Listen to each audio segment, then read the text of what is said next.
so many questions. There's so much to learn that I don't know.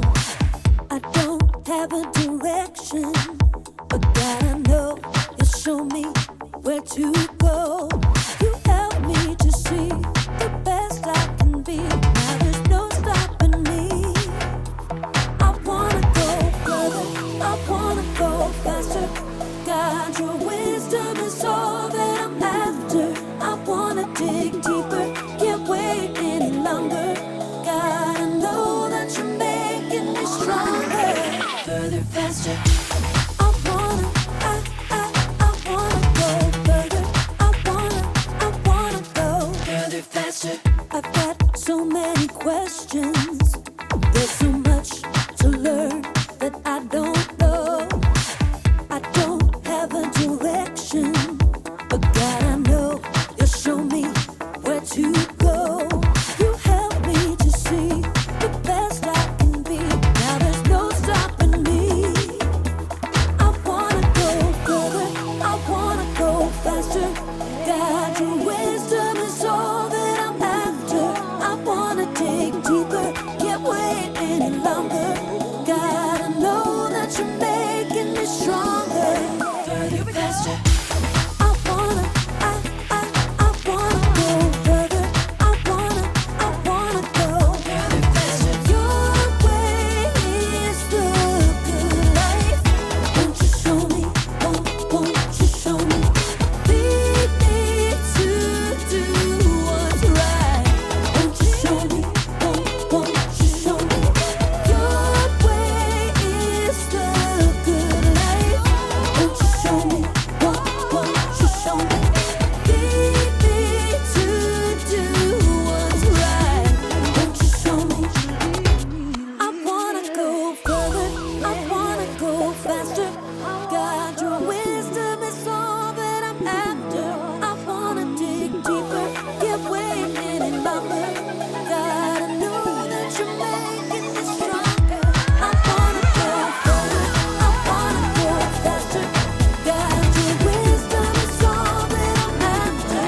I wanna dig deeper, can't wait any longer. God, I know that you're making me stronger. Faster. I wanna go further. I wanna go further, faster.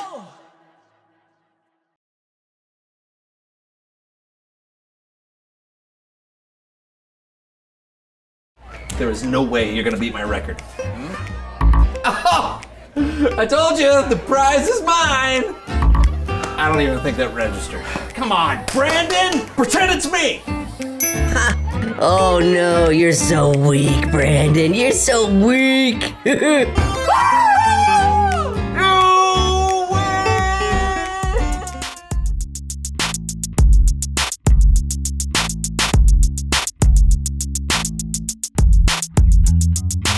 I'm always acting. How do you feel about that? I feel this is how. No, wait. Oh, welcome to the So-and-So Show. I'm Brandon. That's John. That's me. We are thrilled about today's show. Even if you rolled me in funnel cake batter and deep fried me, I couldn't be more thrilled. Really? Well, you know what? No, that would probably be better. We do have a great show. Yeah, I love funnel cakes. And I love all food from the fair. Corn dogs, fried mac and cheese, fried Oreos, fried butter. All delicious, but you have to be wise about how much fair food you eat. Yeah, yes, and when you eat it. 2 orders of fried ice cream right before you go on the looping starship? Not a good idea. Just learn from my mistake. I'm sure a lot of people learned from that mistake. Oh, they did. And they were not happy learners. I'm sure, but I know someone who is a happy teacher when it comes to the fair. Really? Yep. Please welcome someone who knows stuff. Oh, did someone say cholesterol? Good. Okay, hey, is Leonard the happy teacher? Yeah, Leonard, tell everyone who you are and what you know. Oh, I am Leonard Fortescue, and I am a professional object detectorist. I thought you were a metal detectorist. Well, I've broadened my horizon. See, I now use Camilla here to find any object that is lost, left behind, or hidden, except for chocolate. I don't find chocolate anymore because it ends up just being sad. You know, not only for the person who lost it, but for me, because I end up breaking out in really bad back acne. It's gross. Thank you for telling us that.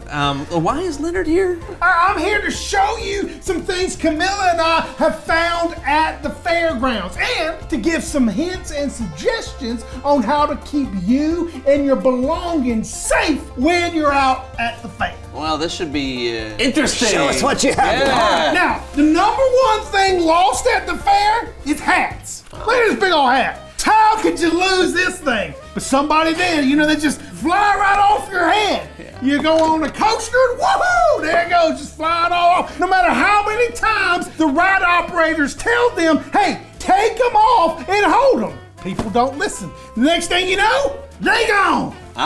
So why don't they listen? You know, people always think they know better than the experts, don't they? Or they listen to their buddy who's on the ride with them. But that's what the operators are there for, to keep you safe. Think about it.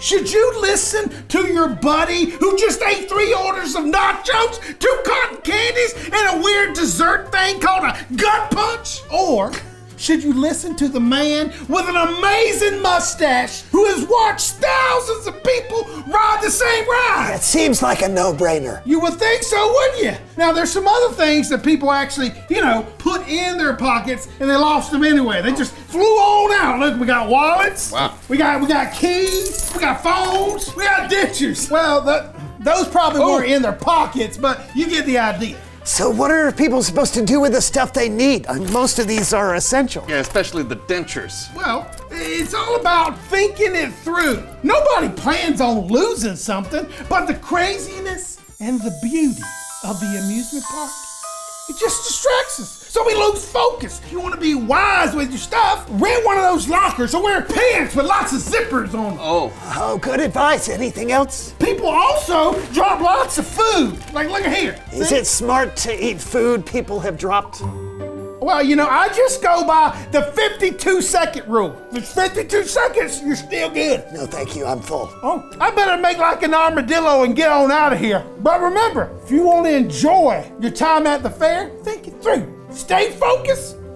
and listen to the expert. Almost forgot. Don't ride rides that have a bunch of these laying around it. It's usually not a good sign. And lastly, just because it looks good, it doesn't mean you should always eat it. Yeah, I think I've changed my mind about the fair. Probably wise. It's Bible story time with Kellen.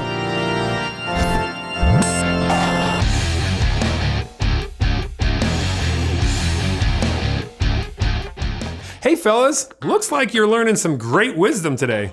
Really?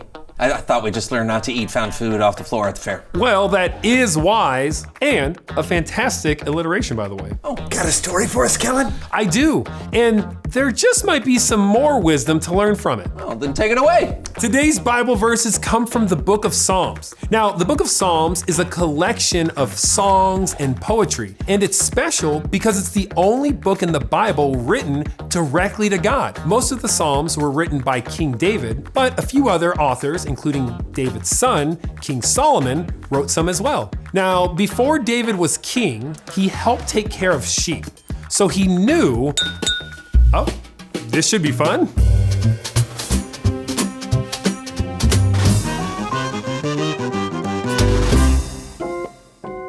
Kellen, my friend! I was in my kitchen grating cheese, which is a favorite pastime of mine, when I heard your intro, and boy, oh boy, do I have a perfect recipe. This is Tabitha Tartan. She's an incredible chef who loves to pair Bible verses with different foods and recipes. Flattery is like butter, Kellen. Just keep pouring it on. Why don't you lay down the verses and I'll create a tasty tie-in? Sounds like a perfect combo. Like I said, David was a shepherd before he was a king. But it's important to remember that no matter what David was going through in life, he found ways to focus on God. Here's a psalm that David wrote that you might have heard. The Lord is my shepherd. He gives me everything I need. He lets me lie down in fields of green grass. He leads me beside quiet waters. David here, he paints a picture of what it could feel like to be led by God.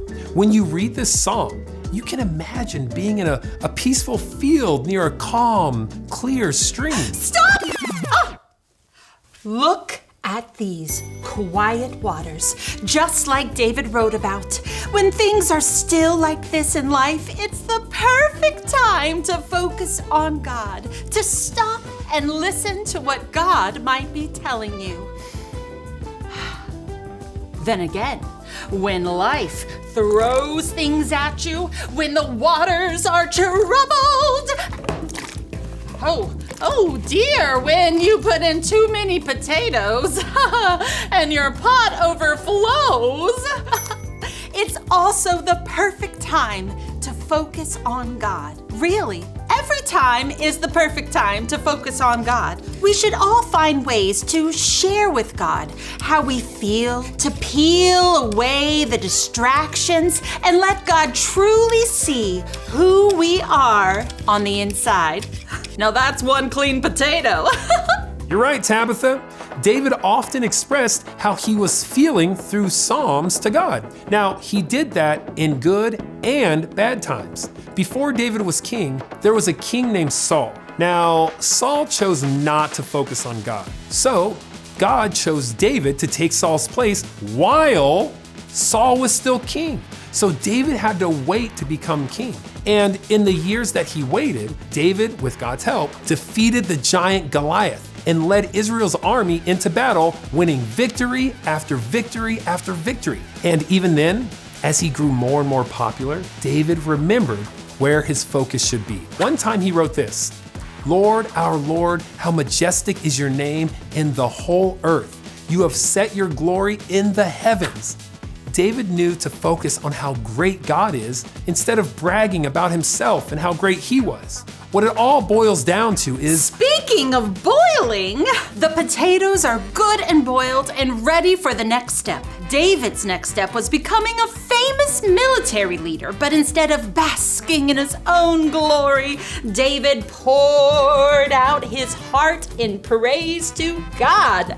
Of course he did, because God truly is great. He created the universe, which is amazing enough. Then God added a dash of spice to it. God sprinkled beauty everywhere you look.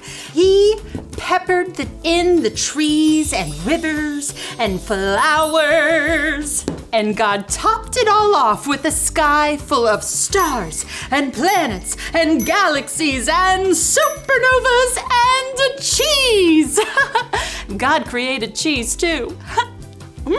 David could see how wonderful God is, and we can too, just by looking around and listening and using all our senses. God is totally crushing it. That's so true, Tabitha. David was crushing it too with all his victories and popularity with the people. Unfortunately though, Saul, who was still king, became incredibly jealous of David. And then he tried to kill him. The only thing that David could do was to go into hiding. So for about 10 years, David had to completely trust God to take care of him. He wrote, "The Lord is my rock and my place of safety. He is the God who saves me. My God is my rock." So even in hiding, David focused on God. I've got some corn, carrots, and peas hiding in this vegetable medley. And just like David was covered by God's protection, we're gonna cover these veggies in a warm blanket of potato goodness. Sometimes it's hard to focus on God when you feel alone or when you're scared or in danger. But I'm telling you, just reminding yourself that God is always with you can help you smooth things over and find comfort. To tell the truth, I'm a little envious of my vegetables right now. Don't warm mashed potatoes look comfortable? No, just me? Anyone? I don't know about comfortable, but they sure look tasty. So David wasn't in hiding forever. Eventually, King Saul, well, he was killed in battle, and David the shepherd became David the king. And although David didn't always act wisely, he consistently chose to focus on God. And you know what? You can read a lot of his thoughts and feelings in the book of Psalms. Did you figure out what I was making? This is a shepherd's pie. Just like David, it's both simple and complex in its flavors and tastes. Shepherd's pie is considered a comfort food, which is fitting because David was comforted when he focused on God. I'll plate you up a piece and send it over. But until then, that's all I got, so the kitchen is closed. Oh, perfect blend of cheese. Well, thank you, Tabitha. I cannot wait to try it. But one last psalm before we go. This is from the very first psalm in the book of Psalms. Blessed is the person who obeys the law of the Lord. They don't follow the advice of evil people. They don't make a habit of doing what sinners do. They don't join those who make fun of the Lord and his law. Instead, the law of the Lord gives them joy. They think about his law day and night. If you want to be wise, you should focus on God. Day and night, whatever you're going through, focus on God's words in the Bible. Focus on the beauty of his creation. And most importantly, focus on Jesus, God's Son, and his love for us. What do you think, fellas? Well, my life can be pretty crazy, but David's life was a roller coaster. You know, it's amazing he could focus on God through all of that. Yeah, David wasn't always perfect for sure, but when he'd mess up, he'd find a way to turn back to God. Thanks for the story, Kellen. Anytime. But right now though, I've got a piece of shepherd's pie waiting for me. I'll see you later. Okay, well, we'll see. And he's gone. Yeah. You know what? I'm gonna start focusing on God more, Brandon, because I want to be wise. Sounds like a good idea. It's like Leonard said earlier, I should think it through and listen to the experts. Are you sure it's wise to listen to Leonard? I don't know. But how do you know what's wise and what isn't? This is a good question. Reveal the question. How do you know what's wise? Well, if God said it. Or Jesus. Or Jesus, then you know it's wise. Other than that, I guess you have to think about things before you do them. Right. Will what I'm about to do be helpful or hurtful? Yes, that's where focusing on God can help. Right. If you're not sure if something's wise, ask God about it. Or ask someone you trust who God has put in your life. Like Leonard. Like maybe Leonard. Sometimes. Hey, talk about it together, and we'll see you next week for a brand new show. Yeah. See ya. Okay, let me show you some other things I found at the fair. I found this. Now this is also for the roller coasters because you sit on it. Now this, look at this. These are for when it's real dark at night and the lights go out. At the fair? Yeah. The lights go out at the fair. Sometimes you stay at the fair way too long. Oh, I also found this phone there. Wow, a corded phone. Oh yeah. I was talking to my grandma on it. Yeah, and then I found these eggs. full carton. Yeah, full carton of eggs. This is like the most valuable thing you could ever imagine. Yeah, right. Yeah.